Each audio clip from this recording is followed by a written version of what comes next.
Hello guys, grocery day ko ngayon at ito ang aking mga pinamili.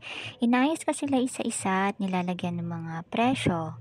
Yan, mga cup noodles, kumuha ko ng mga ilang piraso, mga powder juice, mga kape, kasi ito yung mga medyo mabilis na mabenta ngayon. Yung kape, dinamihan ko siya. Mga cup noodles, mga ilang piraso lang, kasi may mga stocks pa ako. Yan, may mga noodles. Kumuha lang din ako ng konti, ilang piraso, mga shampoo, mga conditioner, yan, display ko na sila, nilagyan mga presyo. Tapos mga biscuits, yan, nilagay ko dyan para madaling makita at makapili sila kung ano dyan ang gusto nilang bilhin. Mga candies, yan, ba't ibang candies.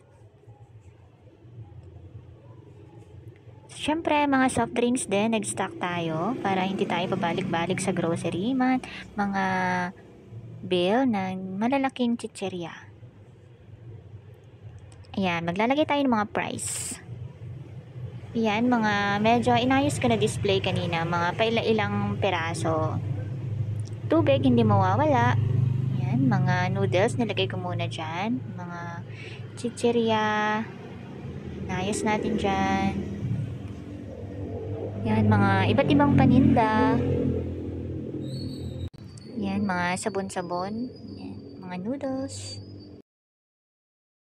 Ganyan ko sila sinabit para madaling makita.